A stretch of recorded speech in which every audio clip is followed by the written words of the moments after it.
मैं डॉक्टर नवीन कुमार नविता क्लासेस में आप सभी साथियों का स्वागत करता हूं। जो हमने एफएसएल से रिलेटेड क्लासेस स्टार्ट की हैं, उसमें हमने जो पहली यूनिट है वो बायोमोलिक्यूल्स एंड बायोकेमिकल जो टेक्निक्स हैं उस पर हम डिस्कस करने जा रहे हैं आज। ऑलरेडी मैंने एक वीडियो में एक्सप्लेन किया था हम किस तरीके से सिलेबस को कवर करेंगे। हमारी इसी नविता क्लासेस के चैनल पे एक वीडियो है जिसमें हम बायोमोलिक्यूल्स में जो भी सेल के ऑर्गेनेलिज हैं या सेल का जो कंटेंट है उस पे डिस्कस कर चुके हैं। आप हमारा जो चैनल है उसके वीडियो में जाके देख सकते हैं, हमने वो अच्छी तरह एक्सप्लेन किया है। लेकिन अगर उसमें से कुछ चीजें अगर हमें लगेगा कि वो रिक्वायर्ड हो चुकी है, वो डेफिनेटली हम कवर करवाएंगे। आज का जो हमारा टॉपिक है वो बायोमोलिक्यूल्स एंड बायोकेमिकल टेक्निक्स, उस पे हम डिस्कस करेंगे। चलो उस पे डिस्कस करते हैं बच्चों।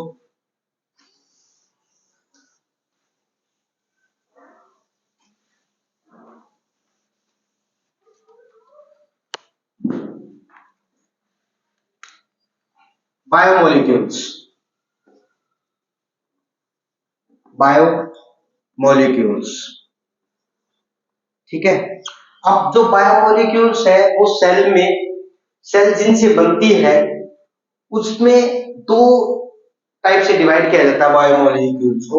First is micromolecules, micromolecules, second is macromolecules, ठीक है। अब आज जो हम डिस्कस करने जा रहे हैं वो मैक्रोमोलिक्यूल डिस्कस करने जा रहे हैं, क्योंकि जो माइक्रोमोलिक्यूल्स हैं, ये जो माइक्रोमोलिक्यूल्स हैं ये आपके मिनरल्स हैं। मिनरल्स पे मोस्टली डिस्कशन होता है। मिनरल्स आपका कॉपर है, आपका आयरन है, कोबाल्ट है, जिंक है, निकिल है, ये सारे मिनरल्स पे डिस्कस किया जाता है। चाहे वो आपके एल्कली मेटल है, एल्कलाइन मेटल है, ये सारे माइक्रोमोलिक्यूल्स हैं। उसके बाद मैक्रोमोलिक्यूल जो आज हम करने जा रहे हैं उसमें सबसे पहले कार्बोहाइड्रेट्स, उसके बाद आपका प्रोटीन्स, देन थर्ड नंबर पे आपका लिपिड्स और आपका फैट बोलते हैं इसको। फोर्थ पे आपका डीएनए और आरएनए, जिसको हम एक ही टर्म में यूज कर सकते हैं, न्यूक्लिक एसिड। Nucleic acid. अब देखिए कार्बोहाइड्रेट्स है, ये सेल की बेसिक यूनिट है एनर्जी रिक्वायरमेंट के लिए। बॉडी में जब भी एनर्जी की रिक्वायरमेंट होती है, इंस्टेंट एनर्जी जो प्रोवाइड करते हैं वो कार्बोहाइड्रेट्स हैं। जो आज की जो हमारी क्लास होगी वो कंप्लीट कार्बोहाइड्रेट्स पे होगी। इससे जो नेक्स्ट क्लास होगी कार्बोहाइड्रेट की जो टेस्ट होते हैं, चाहे वो उसका रिड्यूसिंग के लिए है, चाहे वो नॉन रिड्यूसिंग शुगर पे टेस्ट किया गया है, या मोनोसैकेराइड या डाइसैकेराइड को डिफरेंशिएट करने के लिए किया जाए, या मोनो डाई या पॉलीसैकेराइड को डिफरेंशिएट करने के लिए किया जाए। तो नेक्स्ट क्लास में हम सारे टेस्ट करेंगे जो कि कार्बोहाइड्रेट से रिलेटेड टेस्ट होते हैं, और ये एग्जाम में डेफिनेट पूछे जाते हैं। आप जो एफएसएल का जो मधुबन का एग्जाम था उसमें देख सकते हैं कार्बोहाइड्रेट के जो टेस्ट है उनसे क्वेश्चन पूछे गए हैं, और तीनों एग्जाम में पूछे गए हैं। तो इसी तरीके से हम इस सिलेबस को कवर करेंगे ताकि आपका टू द पॉइंट सारा सिलेबस कवर हो जाए। बात करते हैं हम कार्बोहाइड्रेट की। एनर्जी प्रोवाइड करते हैं। जो कार्बोहाइड्रेट की एनर्जी प्रोवाइड करने की अक्षमता है वो इंस्टेंट होती है। आपको एनर्जी की रिक्वायरमेंट है, जल्दी से आप क्या करते हैं, चिप्स लेते हैं, वो कंज्यूम करते हैं और आपको एनर्जी, आपकी रिक्वायरमेंट कंप्लीट हो जाती है। उसके बाद फाइनली एनर्जी की क्या फॉर्म होती है? एनर्जी की फॉर्म को बोलते हैं हम एटीपी। एटीपी, ठीक है। बनती कहां पे है? माइटोकॉन्ड्रिया में। ये एटीपी कहां बनती है? माइटोकॉन्ड्रिया में, ठीक है। माइटोकॉन्ड्रिया, जिसको हम पावर हाउस ऑफ सेल बोलते हैं। माइटोकॉन्ड्रिया को बोलते हैं हम पावर हाउस ऑफ सेल, ठीक है बच्चे। इस माइटोकॉन्ड्रिया को बोलते हैं हम powerhouse of cell, house of cell, ठीक है। क्योंकि जो भी हमारी सेल है उसमें थाउजेंड्स ऑफ माइटोकॉन्ड्रिया होती हैं। 100 एंड थाउजेंड्स ऑफ माइटोकॉन्ड्रिया हमारी सेल की एनर्जी की रिक्वायरमेंट को कंप्लीट करती हैं, उसको पूरा करती हैं। किसकी फॉर्म में? एटीपी बनता है। और एटीपी एनर्जी करेंसी बोलते हैं एटीपी को। सेल की एनर्जी करेंसी क्या होती है? Energy currency. जैसे हमारे पैसों की करेंसी होती है, वो हमारी एटीपी हमारी सेल की एनर्जी करेंसी है। ठीक है, तो इसी में कार्बोहाइड्रेट है। अब प्रोटीन के बारे में डिस्कस करते हैं। प्रोटीन क्या है? कार्बोहाइड्रेट एक जो सेल के स्ट्रक्चर और एनर्जी की रिक्वायरमेंट के लिए, अगर बात की जाए सेल का स्ट्रक्चर एंड एनर्जी पे वर्क करता है। कार्बोहाइड्रेट सेल के लिए एनर्जी प्रोवाइड करेगा और उसके स्ट्रक्चर डिजाइन में काम करेगा। अब बात करते हैं प्रोटीन के बारे में। प्रोटीन सेल में जो भी आप बॉडी का स्ट्रक्चर देख रहे हैं, चाहे आपकी मसल्स हैं या आपका कोई भी बॉडी पार्ट है, वो प्रोटीन से बन रहा है। तो मीन्स आपका बिल्डिंग ब्लॉक्स है, हम बोल सकते हैं प्रोटीन क्या है? आपकी बॉडी की क्या है? Building blocks. बिल्डिंग ब्लॉक्स, ठीक है, प्रोटीन को बोलेंगे हम बिल्डिंग ब्लॉक्स है। ठीक, अब प्रोटीन किन से बनता है? अगर हम बात करें, प्रोटीन बनता है आपका अमाइनो एसिड से। अमाइनो एसिड से, ठीक है। अब बहुत सारे अमाइनो एसिड मिलके एक प्रोटीन का स्ट्रक्चर बनाते हैं। तो प्रोटीन की स्ट्रक्चरल यूनिट क्या हुई? वो हुई आपकी अमाइनो एसिड। ठीक है, अब ये अमाइनो एसिड हमारी बॉडी में दो टाइप्स होते हैं, एक एसेंशियल अमाइनो एसिड, एक नॉन एसेंशियल। जब हम प्रोटीन करेंगे, इसको हम एक्सप्लेन करेंगे एसेंशियल में कौन कौन से और नॉन एसेंशियल में कौन कौन से अमाइनो एसिड आते हैं। अब मैं आपको बता देता हूं डेफिनेशन के तौर पे, क्योंकि ये डेफिनेशन आई थी एफएसएल के एग्जाम में आई थी कि एसेंशियल अमाइनो एसिड कौन से होते हैं, और उसमें 4 स्टेटमेंट थी। मैं आपको बताता हूं एसेंशियल अमाइनो एसिड वो अमाइनो एसिड होते हैं जो हमारी बॉडी नहीं बना सकती। हमारी जो शरीर है या बॉडी है वो आउटसाइड से लेता है, बाहर से हम कुछ फूड की फॉर्म में लेते हैं या कोई भी सोर्स लेते हैं जिनसे वो अमाइनो एसिड मिलते हैं। इसका मतलब हमारी बॉडी अमाइनो एसिड जो है वो बाहर से लेती है, आउटसोर्स। ये होता है एसेंशियल। इसका मतलब ये अमाइनो एसिड हमें हर हालत में चाहिए, और कहां से चाहिए?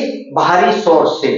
कोई भी हम फूड की फॉर्म में ले, ठीक है, वेज खा रहे हैं या नॉन वेज खा रहे हैं, उनसे हमें ये अमाइनो एसिड मिलते हैं, इसलिए इनको एसेंशियल अमाइनो एसिड बोला जाता है। नॉन एसेंशियल अमाइनो एसिड वो अमाइनो एसिड होते हैं जो हमारी बॉडी में बनते रहते हैं। तो इसका मतलब हमें बाहर से लेने की उनकी कोई जरूरत नहीं होती। हमारी बॉडी में वो जब भी रिक्वायर्ड होते हैं वो हमारी बॉडी उनको बना लेती है, सिंथेसाइज कर लेती है। इस पे हम अच्छे से काम करेंगे, हर एक चीज को बताएंगे इसमें एसेंशियल में कौन कौन से अमाइनो एसिड है, आपके नॉन एसेंशियल में कौन कौन से अमाइनो एसिड है। ठीक है, उसके बाद है लिपिड और फैट। लिपिड और फैट में क्या है? बॉडी का जो भी ढांचा है उसमें लिपिड और फैट की बहुत रिक्वायरमेंट होती है। आपको ये एनर्जी प्रोवाइड करते हैं, एनर्जी प्रोवाइड करते हैं लिपिड और फैट। अगर आपको देखा जाए लिपिड और फैट कहीं ना कहीं शॉक एब्जॉर्बर है। जब हम किसी भी हिल एरिया में जाते हैं या हम बहुत ठंडे एरिया में जाते हैं तो बॉडी में जो फैट है जितनी भी डिपॉजिट होती है वो बर्न होती है, हमें कहीं ना कहीं हीट प्रोवाइड करती है। शॉक एब्जॉर्बर भी है, वो क्या करती है, जैसे ही हम कोई एनर्जी रिक्वायरमेंट है या कहीं ज्यादा ठंडे एरिया में गए हैं तो हमें एनर्जी प्रोवाइड करेगी, हमें हीट प्रोवाइड करेगी, तो फैट ये काम आता है। दूसरा जो लिपिड और फैट है, हमारी जो सेल है ये एक सेल है, ठीक है। अब जो सेल है इसमें इसकी जो मेम्ब्रेन बनी हुई है, इस सभी बच्चों को पता है, ये लिपिड बाइलेयर बोलते हैं इसको। सेल की जो मेम्ब्रेन होती है उसको हम लिपिड बाइलेयर बोलते हैं, ठीक है।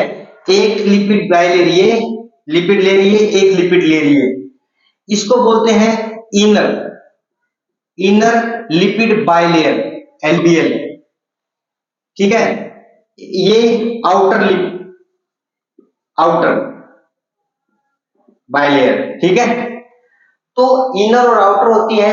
अब इनमें लिपिड कैसे एडजस्ट होता है बाइलेयर में, ये मैं आपको दिखाता हूँ इसी स्ट्रक्चर में। मैं अगर इस मेम्ब्रेन सेल के स्ट्रक्चर को ऐसे कर दूं, इसको अगर मैं सीधा कर दूं तो ये हो गया आपका स्ट्रक्चर सीधा यहाँ पे, ठीक है। तो क्या आपको राउंड सेल होती है, मैंने इस स्ट्रक्चर को जस्ट स्ट्रेट किया ताकि आपको समझ में आ जाए। यहाँ पे क्या है, आउटर लेयर है तो यहाँ पे फॉस्फेट ग्रुप है, यहाँ पे भी इनर की साइड में आपका फॉस्फेट ग्रुप है। यहाँ पे जो है आप देखिए ये फैट है, फैट जो भी आपका चाहे ग्लिसरॉल है, ग्लिसरॉल से जो दो आर ग्रुप अटैच होते हैं वो आपके एलिफेटिक चेन होती है, और यही फैट का स्ट्रक्चर को वो डिजाइन करती है, वो किस तरीके का लिपिड या फैट है। इसमें भी ऐसा ही होगा, ये दो है आपस में ये क्या करते हैं, एंटेंगल करते हैं, और लिपिड जो बाइलेयर है, सेल मेम्ब्रेन है, उसकी इंटेग्रिटी को वो मेंटेन रखते हैं। समझ में आया? तो ये स्ट्रक्चर ऐसे होता है, ये फॉस्फेट ग्रुप है, ग्लिसरॉल फॉस्फेटिक ग्रुप, देन ये आपका लिपिड, ठीक है। इस तरीके से इसे ये एक चेन ये होती है इसकी, और दूसरी चेन ये होती है, मान लीजिए R chain 1 R2 second chain, ठीक है। इस तरीके से मैं आपको नेक्स्ट जब हम लिपिड का करेंगे अच्छे से इंफॉर्मेशन दूंगा, किस तरीके से लिपिड को लिपिड बाइलेयर बोला जाता है, और ये इंटेग्रिटी को कैसे मेंटेन करती है, कोई भी चीज अगर सेल के अंदर जाना चाहती है वो कैसे जाती है, क्या तरीका है, ठीक है। और जो सेल की मेम्ब्रेन है ना, वो सेल्फ क्या है, मेंटेन है, वो अपने आप अगर ब्रेक हो जाए तो वो सेल्फ मेंटेन कर लेती है, अपनी स्ट्रक्चर को वो मेंटेन करके रखती है, ठीक है। अब इस पे ज्यादा डिस्कस नहीं करेंगे हम, अब बातें इस पे आप नेक्स्ट आते हैं आपका डीएनए और आरएनए। डीएनए और आरएनए में क्या है, आप देखिए डीएनए और आरएनए जो है न्यूक्लिक एसिड बोलते हैं हम, न्यूक्लिक एसिड। न्यूक्लिक एसिड क्या है, दो टाइप के न्यूक्लिक एसिड होते हैं। आज मैं बायोमोलिक्यूल्स पे डिस्कस कर रहा हूं, और इसी क्लास में मैं कार्बोहाइड्रेट पे डिस्कस करने जा रहा हूं, बहुत अच्छे से कवर करेंगे इसको। इसको सुने, क्या होता है न्यूक्लिक एसिड। न्यूक्लिक एसिड एक डीएनए है, एक आरएनए है, ठीक है। अब ये बोला जाता है न्यूक्लिक एसिड की मैं एक परिभाषा अगर आपको दूं, लैब अटेंडेंट या डार्क रूम अटेंडेंट में अगर ये एग्जाम में आए तो देखिए सुनिए, न्यूक्लिक एसिड क्या है, पहली तो बात जेनेटिक मटेरियल है, जेनेटिक मटेरियल। दूसरी इंफॉर्मेशन, एक जनरेशन से दूसरी जनरेशन, जैसे हमारी जनरेशन है, हमारे दादा परदादा उनकी जनरेशन की इंफॉर्मेशन सारी कहां पे है, हमारे डीएनए में है, हमारी एंसेस्ट्रल इंफॉर्मेशन स्टोर करके रखता है, इंफॉर्मेशन को स्टोर करता है। तीसरा, अब ये जेनेटिक मटेरियल है, एंसेस्ट्रल इंफॉर्मेशन स्टोर है इसमें, ठीक है। थर्ड, अब हम फोरेंसिक एग्जाम की प्रिपरेशन कर रहे हैं, तो क्यों ना फोरेंसिक एग्जाम से रिलेटेड ही हम उसमें पॉइंट रखें ताकि वो हमें याद रहे।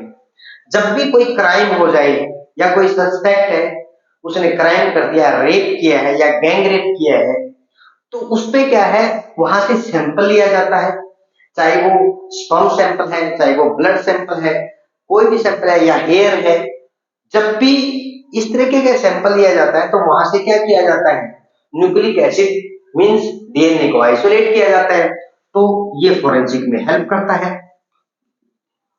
फोरेंसिक जो भी आपकी रिक्वायरमेंट है फोरेंसिक में, क्राइम सस्पेक्ट या उसकी इंफॉर्मेशन निकालनी है, तो डीएनए न्यूक्लिक एसिड उसमें हेल्प करता है। अब देखिए न्यूक्लिक एसिड होता कहां है, फोर्थ पॉइंट, न्यूक्लिक एसिड आपका न्यूक्लियस में भी है, ठीक है। और साथ में अगर मैं बात करूं न्यूक्लिक एसिड, बच्चे कंफ्यूज होते हैं, हमेशा क्या सोचेंगे कि वो न्यूक्लिक एसिड जो है डीएनए और आरएनए हमेशा सेल के न्यूक्लियस में होता, नहीं। अगर मैं बात करूं प्रोकैरियोटिक की, अगर मैं प्रोकैरियोटिक जो बैक्टीरिया होते हैं, अगर मैं बात करूं यूकैरियोटिक की, दोनों में डिफरेंट है बच्चे। प्रोकैरियोटिक में कोई न्यूक्लियस नहीं होता, इसलिए जो यहाँ पे जो न्यूक्लिक एसिड होता है वो सेल के साइटोप्लाज्म में ही होता है, वहां पे कोई सेपरेट न्यूक्लियस नहीं होता, इसलिए सेल के साइटोप्लाज्म में होता है, ठीक है। बच्चे ध्यान रखना, कभी भी कंफ्यूज मत होना कि न्यूक्लिक एसिड सिर्फ न्यूक्लियस में होता है, नहीं। आपसे जो पूछा जाए सिर्फ उसी पे फोकस करना। हम एग्जाम की प्रिपरेशन कर रहे हैं, एग्जाम के पर्सपेक्टिव से ही चीजों को करेंगे।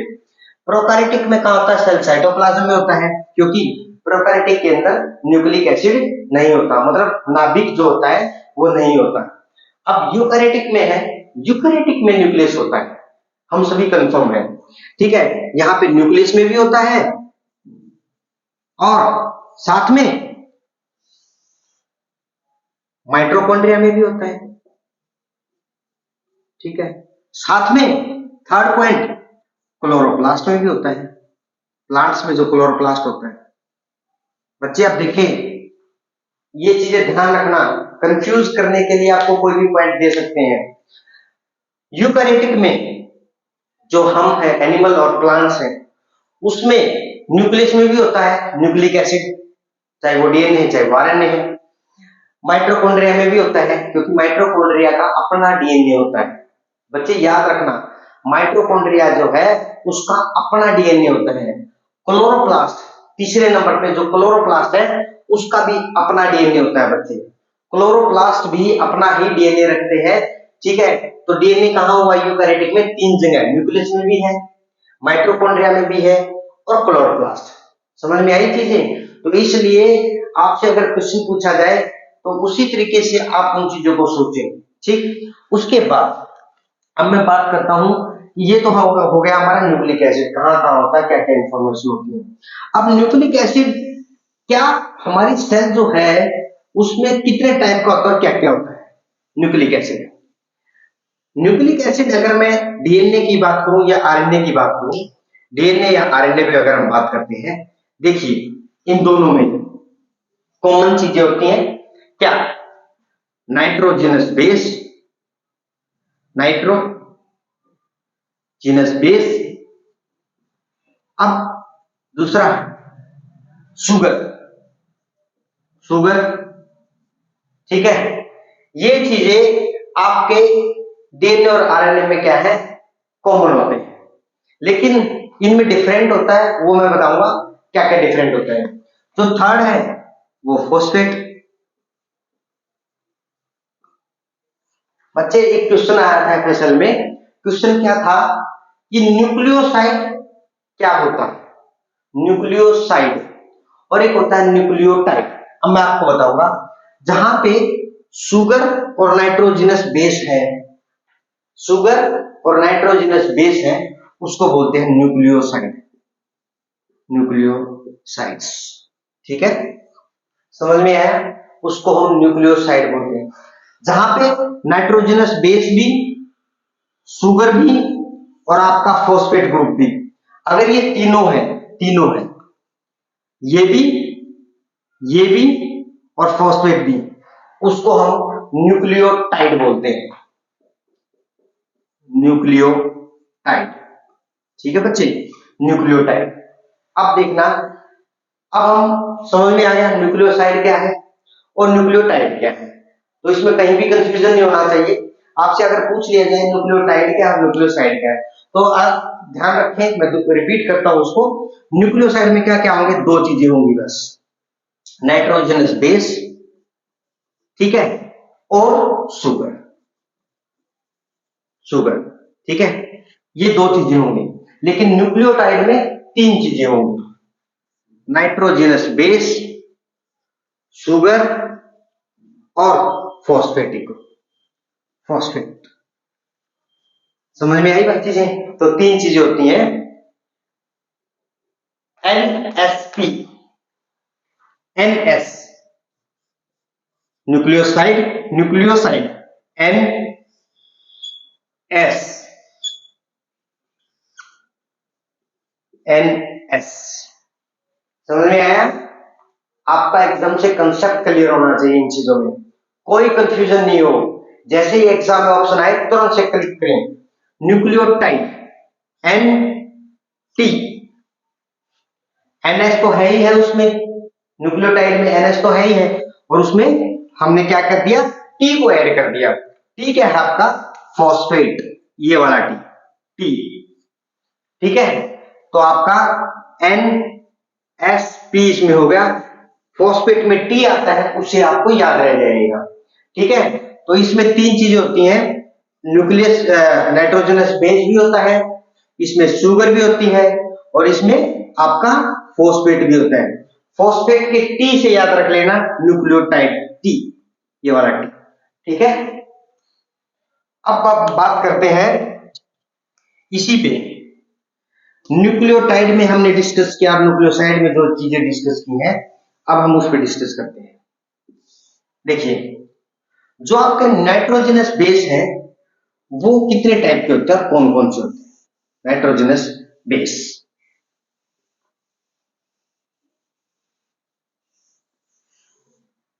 नाइट्रोजनस बेसिस दो टाइप के होते हैं, ओनली नाइट्रोजनस बेस की बात करें, प्यूरिन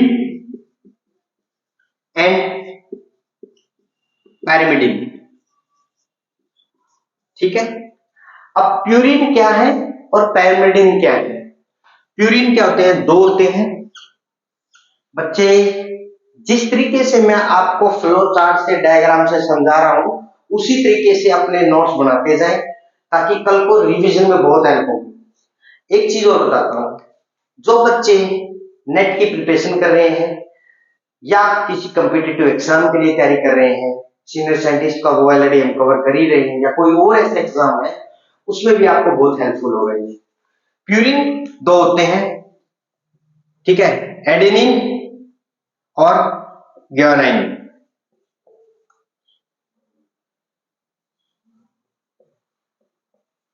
ठीक है, एडेनिन एंड ग्वानिन।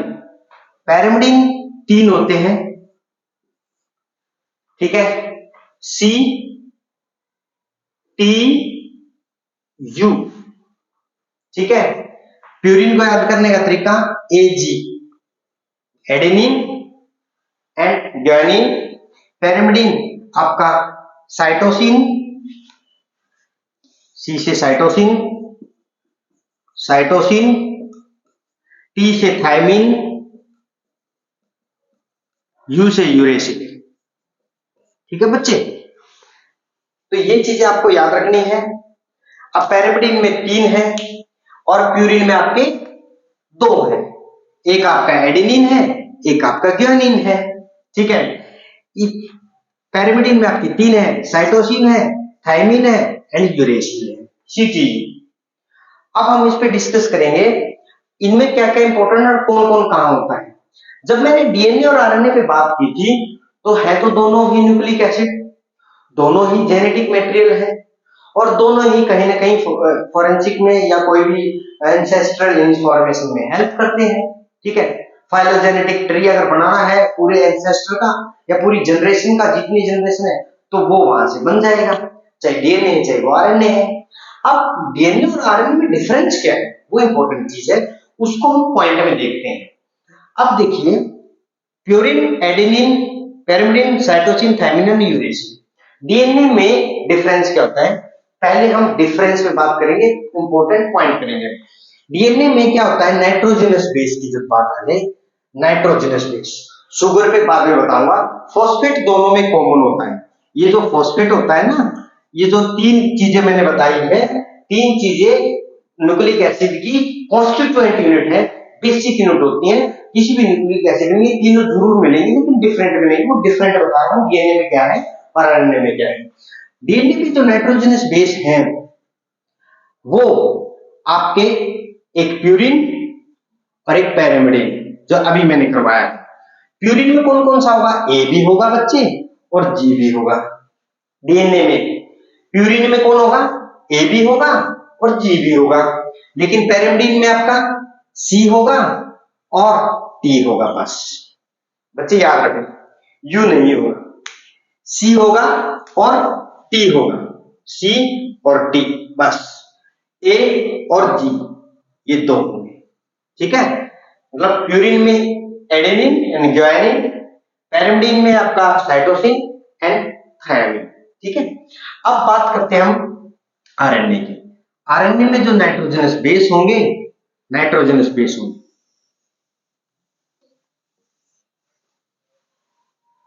वो कौन कौन से होंगे? देखो, प्यूरिन तो होगा ही होगा, पैरिमिडिन भी होगा, ये तो कोई प्रॉब्लम ही नहीं है। दोनों होंगे, लेकिन होंगे कौन से? प्यूरिन में ए भी होगा, जी भी होगा। आप बोलेंगे सर डीएनए में भी प्यूरिन ए और जी है, प्यूरिन ए और जी आरएनए में, यस दोनों में होगा सेम। डिफरेंस क्या है? पैरामिडिन जो होंगे सी भी होगा, आपका टी भी होगा और आपका यू भी होगा। ये आरएनए में थर्ड जो है यू, ये प्रेजेंट होता है, ये वाला प्रेजेंट होता है, ठीक है, ये प्रेजेंट होता है। मोस्ट ऑफ टाइम 90%, 99% जो यू है वो किसको रिप्लेस कर देता है? टी को रिप्लेस कर देता है। ये क्वेश्चन आया हुआ था एक एग्जाम में एफएसएल में कि जो यू है वो आरएनए में किसको रिप्लेस करता है? टी को रिप्लेस कर देता है। बच्चे ये याद रखना इस चीज को। उसके बाद ये था हमारा, और यही चीजें बोली जाती हैं कि जो आपका डीएनए और आरएनए में डिफरेंस, सबसे बड़ा पॉइंट ये है यूरेसिल का। बच्चे आपको यूरेसिल याद रखना, 99% यूरेसिल आरएनए में होता है। टी कहीं 1% है तो उससे कोई प्रॉब्लम नहीं, लेकिन टी तो यहां भी है तो डिफरेंस आप कर नहीं कर सकते उसमें, लेकिन यूज होता है 99%, इसलिए आरएनए और डीएनए में ये डिफरेंस देखा जाता है। उसके बाद आरएनए और डीएनए में सुगर बेस पे डिफरेंस देख लीजिए। ये तो था आपका नाइट्रोजनस बेस पे डिफरेंस, नाइट्रोजनस बेस पे। अब न्यूक्लिक एसिड दो, डीएनए और आपका आरएनए। बच्चे जो लैब अटेंडेंट, असिस्टेंट या डार्क रूम अटेंडेंट की जो प्रिपरेशन कर रहे हैं वो थोड़ा ध्यान से सुन लो। जो आपका डीएनए है उसकी फुल फॉर्म क्या है? ये भी आ सकती है, आरएनए है वो भी आ सकती है। या बच्चा हरियाणा में एचपीएससी या एचएस का कोई भी एग्जाम की प्रिपरेशन कर रहा है वो एक बार देख ले। डीएनए की deoxy ribo nucleic acid, nucleic acid, ये होती है बच्चे डीएनए की फुल फॉर्म। डीऑक्सी आपका राइबो न्यूक्लिक एसिड, ठीक है, डीऑक्सी राइबो न्यूक्लिक एसिड, ठीक है। ये बच्चे इसको ध्यान रखना, ठीक है। Deoxy, D nucleic acid N और ए से एसिड, ठीक है। ये डीएनए की फुल फॉर्म होती है। मैं डीऑक्सी पे अच्छी तरह बताऊंगा कि डीऑक्सी का मीनिंग क्या है। उसके बाद आरएनए की फुल फॉर्म क्या है? राइबो न्यूक्लिक एसिड, ठीक है ना। ये होती है आपकी RNA, ribonucleic acid, R N A, ribonucleic acid. यहां पे तो राइबो है और यहां पे डीऑक्सी है सर, ये क्या डिफरेंस है मैं बताता हूं। जो आपके न्यूक्लिक एसिड डीएनए और आरएनए है ना, ये शुगर है। इसमें जो शुगर होती है, डीएनए में जो शुगर होती है वो डीऑक्सी, डीऑक्सी राइबोज शुगर होती है, राइबोज। इसमें only ribose sugar, ribose sugar, ठीक है बच्चे। राइबोज शुगर है क्या? कार्बोहाइड्रेट का भी चैप्टर आ रहा है, हमारी जो नेक्स्ट वीडियो है उसमें हम कार्बोहाइड्रेट पे ही डिस्कस करने जा रहे हैं। आज हम मैक्रोमोलिक्यूल्स पे डिस्कस कर रहे हैं, डीएनए और आरएनए पे हमारा डिस्कशन चल रहा है। इस डिस्कशन में जो भी इंपॉर्टेंट पॉइंट है वो हम अभी कवर कर रहे हैं। उसके बाद ये हो गया आपका डीएनए, ये हो गया आपका RNA, ribonucleic acid, ribose sugar, ठीक है। अब इसी में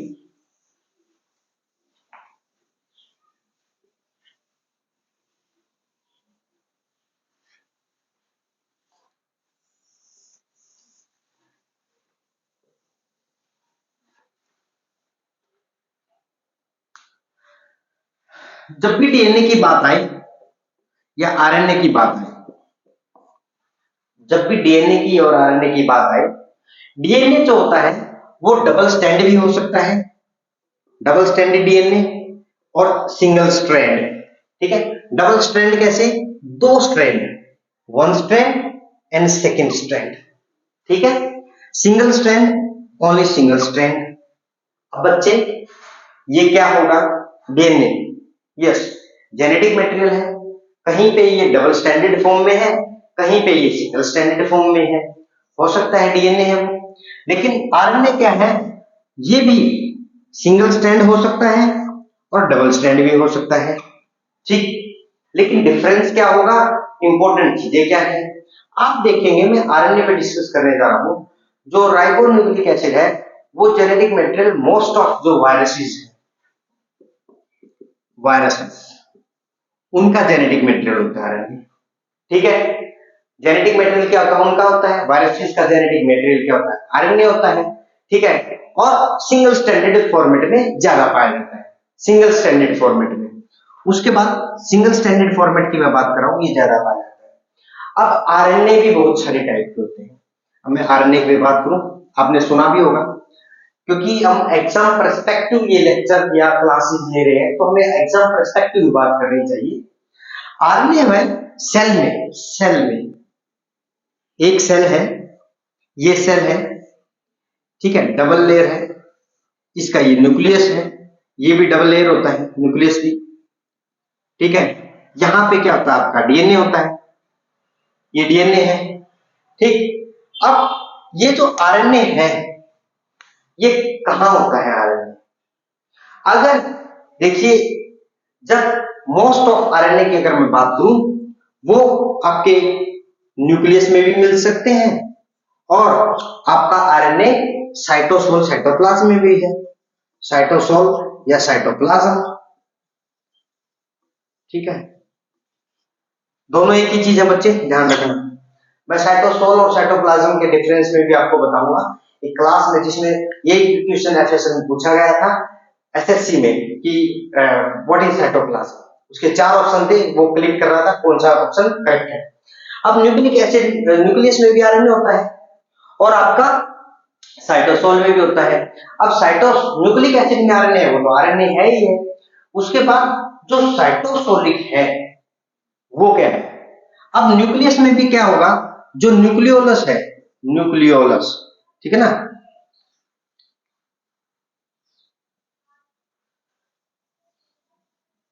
ये रिस्पॉन्सिबल होता है आपकी जो आरएनए प्रोडक्शन के लिए, आरएनए प्रोडक्शन के लिए, इसलिए आरएनए न्यूक्लियस में पाया जाता है। ठीक है, राइबोसोमल आरएनए, आर से मतलब राइबोसोमल आरएनए, न्यूक्लियोलस कहां पे प्रेजेंट होता है, न्यूक्लियस में प्रेजेंट होता है यहां पे। ठीक है, ये क्या प्रोड्यूस करता है, ये न्यूक्लियोलस प्रोड्यूस करता है आपका आरएनए, राइबोसोमल आरएनए। ठीक है, अब मैं आपको बताता हूं, अब साइटोसोल पे आ रहा हूं। साइटोसोल पे, साइटोसोल में आरएनए कितने टाइप के होते हैं, साइटोसोल में आरएनए 3 टाइप के होते हैं। पहले नंबर पे ये आरएनए न्यूक्लियोलस में बढ़ेगा, न्यूक्लियोलस से ये कहां पे ट्रांसफर होके आएगा, आपका साइटोसोल में, यहां पे आएगा साइटोसोल में, क्योंकि यहीं पे इसकी रिक्वायरमेंट है। अब जो पहले नंबर पे है वो आपका आरएनए। ठीक है, आरएनए की टाइप बता रहा हूं मैं, जो साइटोसोल में प्रेजेंट होते हैं। आरएनए आपका, फिर एमआरएनए, थर्ड आपका टीआरएनए। बच्चे होता क्या है ये, आरएनए राइबोसोमल, आर से क्या हुआ, राइबोसोमल आरएनए, आर से हुआ राइबोसोमल। क्यों क्यों राइबोसोमल, क्योंकि हमारी जो सेल है यूकैरियोटिक और प्रोकैरियोटिक में जो राइबोसोम्स होते हैं वो, उनमें इस आरएनए की रिक्वायरमेंट होती है। मैं वो भी बताऊंगा कि राइबोसोम कितने टाइप के होते हैं, कौन कौन सी उसकी यूनिट्स होती हैं। अभी ये डिस्कस करने का नहीं है, ये आपके ये टॉपिक जब हम प्रोटीन पे डिस्कस करेंगे या ट्रांसलेशन पे डिस्कस करेंगे तब हम वो डिस्कस करेंगे। हम अपने चैप्टर या यूनिट या टॉपिक से बाउंड है, हम वो डिस्कस कर रहे हैं जो एग्जाम में आ सकती है। आरएनए राइबोसोमल आरएनए, एमआरएनए इसका बनेगा, एम से क्या बनेगा, मैसेंजर, मैसेंजर आरएनए, टी से आपका ट्रांसफर आरएनए, ट्रांसफर आरएनए। ठीक है, अब बच्चे मैं इन तीनों का फंक्शन बता, वो क्या है? राइबोसोमल आरएनए है वो आपकी सेल जो है उसमें जो प्रोटीन सिंथेसिस है, और यहाँ पे राइबोसोम्स के लिए, राइबोसोम की फॉर्मेशन के लिए इसकी रिक्वायरमेंट होती है आरएनए की। मैसेंजर आरएनए क्या होता है? जब भी हमें प्रोटीन बनाना है, जब भी हमारी बॉडी में प्रोटीन बनेगा, प्रोटीन, ठीक है, ये डीएनए कहां पे प्रेजेंट है? डबल स्ट्रैंडेड डीएनए ये न्यूक्लियस में प्रेजेंट है, न्यूक्लियस में, ठीक है, ये न्यूक्लियस है, ये सेल होगी इसके चारों तरफ, ये न्यूक्लियस है। ये भी इस न्यूक्लियस में क्या है? ये डबल स्ट्रैंडेड डीएनए प्रेजेंट है। ये डीएनए क्या करेगा?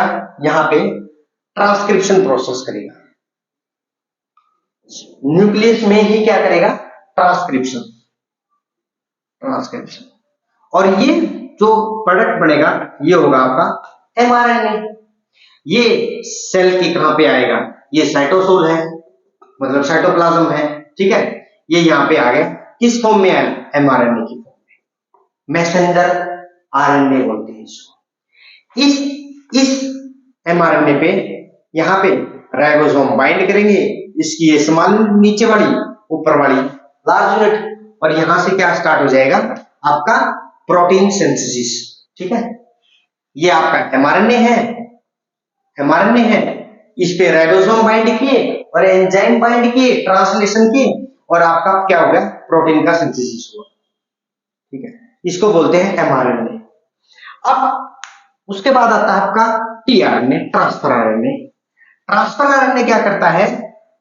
ये प्रोटीन सिंथेसिस में हेल्प करता है, प्रोटीन सिंथेसिस में, ठीक है बच्चे, इसको याद रखना, प्रोटीन सिंथेसिस में transfer RNA, tRNA, transfer RNA और प्रोटीन सिंथेसिस में हेल्प करता है। जब इसकी यूनिट आएगी हम इसको अच्छे एक्सप्लेन तरीके से, इसको क्या क्या इसमें इंपॉर्टेंट चीजें कैसे डिस्कस करता है वो करो एग्जामिनेशन पॉइंट ऑफ व्यू से। अब हमारा ये फिनिश हुआ। उसके बाद अगर आपसे क्वेश्चन में पूछा जाए which type of RNA is more या अबंडेंट इन सेल, या आपको एक सीक्वेंस दे देगा वो, क्योंकि एफएसएल में ऐसा किया गया है, तो उस सीक्वेंस के अकॉर्डिंग कैसे अरेंज करेंगे? सुनिए, सेल में जो हमारी सेल है, बॉडी के अंदर बहुत सारी सेल है, जैसे हमारे घर में क्या ईंट है, ईंट से हमारा घर बनता है, दीवारें बनती हैं, दीवारों से रूम बनते हैं, रूम से हमारा कंप्लीट एक घर बनता है, सेल वही तो है। अब जो भी हमारा सेल में आरएनए है, 3 टाइप के मैंने बता दिए, लेकिन वो कौन कौन सा ज्यादा होता है अबंडेंट फॉर्म में? सेल में आरएनए सबसे ज्यादा होता है, उसके बाद आपका एमआरएनए होता है, थर्ड पॉइंट पे आपका टीआरएनए होता है। बच्चे ये मैं क्यों बता रहा हूं? क्योंकि ये एसएससी में, एफएसएल के एग्जाम में ये पूछा गया था, which type of RNA is abundant? More than 60% of RNA is found in cell system. Then mRNA, tRNA only 1% है, 1 to 5%, 1 to 5% tRNA found in cell. इसका मतलब ज्यादा कौन हुआ? RNA, then mRNA, then tRNA। ये एक सीक्वेंस लगाई है मैंने, इसको आप ऐसे भी लिख सकते हैं अगर कंफ्यूज हो जाए। एमआरएनए के बाद कौन आएगा? टीआरएनए, ठीक है। तो ये था आज की हमारी क्लास में, हमने डीएनए, कार्बोहाइड्रेट, प्रोटीन, हमारा डीएनए पे ज्यादा डिस्कशन हुआ। डीएनए पे एक स्पेशल क्लास जो हमारी होगी जिसपे हम डीएनए प्रोफाइलिंग करेंगे, फॉरेंसिक से रिलेटेड करेंगे, उसमें हम सारा डिस्कस करेंगे डीएनए पे। आज लास्ट जो टॉपिक है उसमें हम डिस्कस करते हैं एक कि जो डीएनए उसमें डबल स्ट्रैंड स्ट्रक्चर कैसे बनता है, क्या क्या रिक्वायरमेंट होती है, क्योंकि ये एग्जाम में पूछा जा सकता है।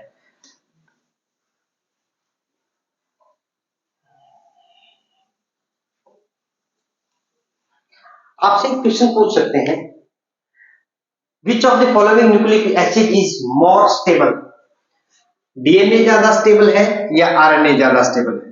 मैं आपको बता देता हूं, अगर हम जब भी डिस्कवरी की बात करें या जेनेटिक मटेरियल पे बात करें तो सबसे पहले बनने वाला जो जेनेटिक मटेरियल था वो आरएनए था, पहले नंबर पे, ठीक है।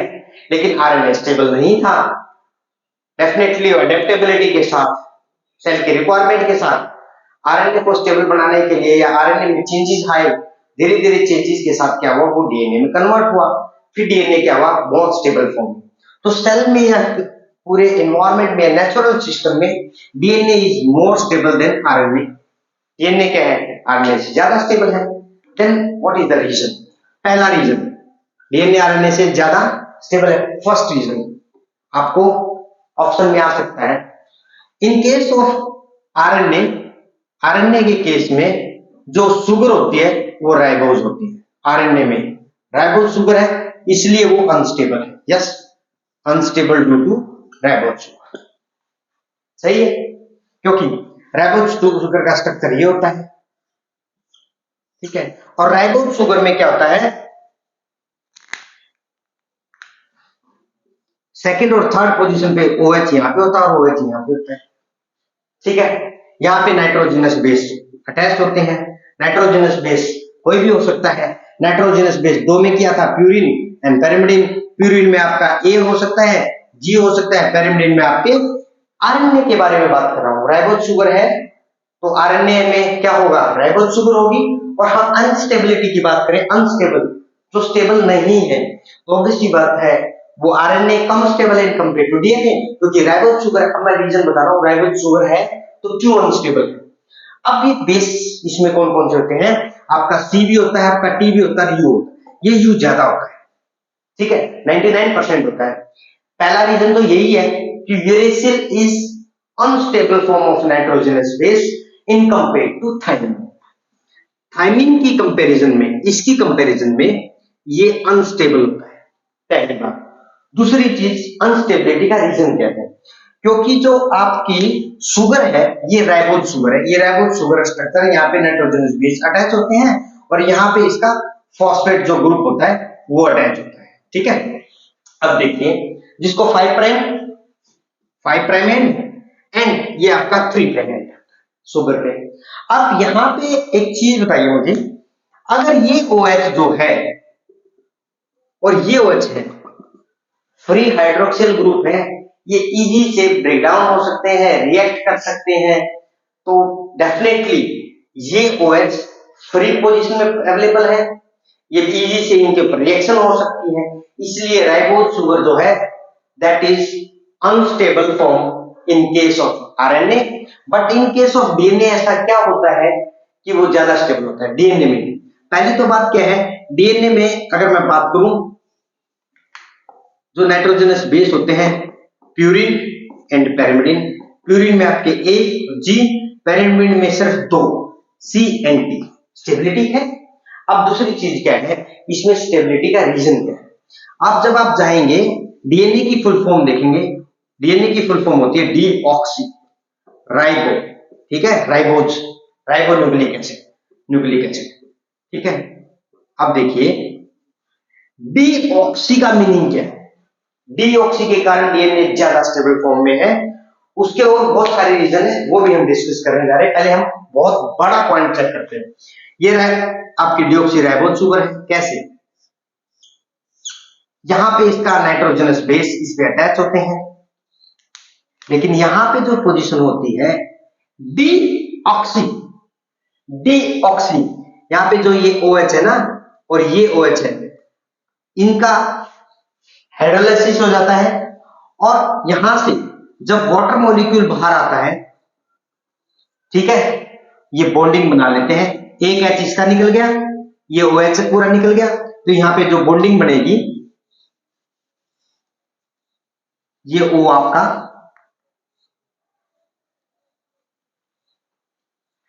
ठीक है, या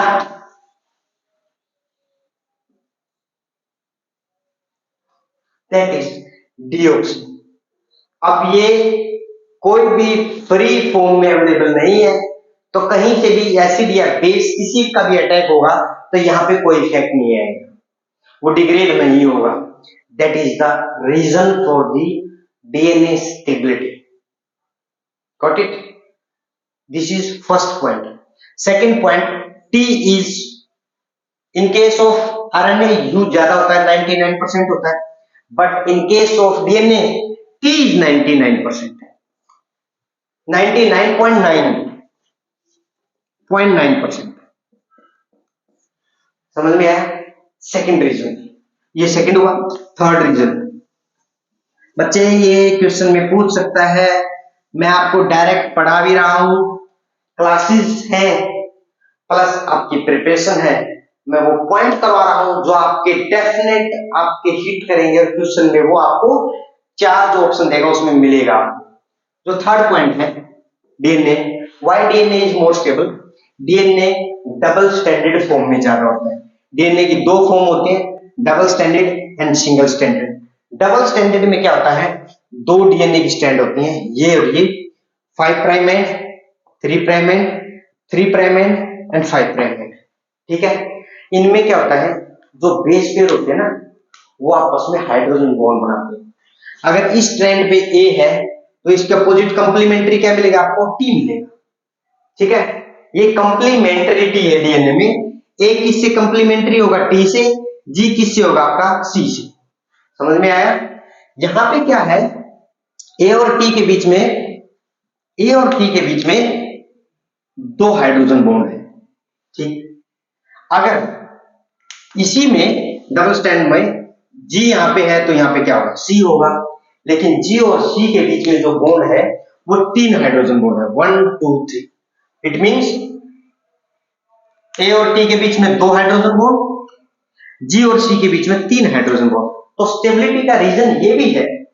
समझ में आई चीज? और आरएनए जो है, मैंने बताया सिंगल स्टैंडर्ड आरएनए के केस में, जो आरएनए है उसमें सिंगल स्टैंडर्ड जो फॉर्म होती है ज्यादा प्रेजेंट होती है in compare to double standard. ये जो सिंगल स्टैंड है ना, ये फॉर्म ज्यादा स्टेबल होती है, या मतलब ज्यादा प्रेजेंट होती है in compare to double stand. अगर सिंगल स्टैंड प्रेजेंट है तो इसमें हाइड्रोजन बॉन्डिंग का तो कोई मीनिंग ही नहीं आया। एक न्यूक्लियोटाइड यहाँ पे है, एक न्यूक्लियोटाइड यहाँ पे है, एक न्यूक्लियोटाइड यहाँ पे है, एक यहाँ पे है, एक यहाँ पे है। आपका ए है, मान लीजिए, नेक्स्ट आपका यू है, आपका जी है, सी है, तो बॉन्ड किसके साथ बनाएगा, किसके साथ बनाएगा, नहीं बनाएगा। तो स्टेबिलिटी, एलडी इसमें राइबोज शुगर है जो प्रोन टू डिग्रेड है या प्रोन टू हाइड्रोलाइसिस है, जल्दी से उसका हाइड्रोलाइसिस हो सकता है। लेकिन इसमें तो ऐसा नहीं है। पहली तो बात, ए और जी और टी 99.9% है। दूसरा केस क्या है, डीऑक्सी राइबोज शुगर है। और तीसरा पॉइंट क्या है, डबल स्टैंडर्ड फॉर्म 99% यहाँ पे होती है। डीएनए नेचर में 99% जो डीएनए है वो डबल स्टैंड फॉर्म में मिलता है, तो इसलिए यहाँ पे बॉन्डिंग होती है। ठीक है, ये स्टेबिलिटी का रीजन है। अभी इसी क्लास में हमने डीएनए पे बहुत अच्छा खासा डिस्कशन किया।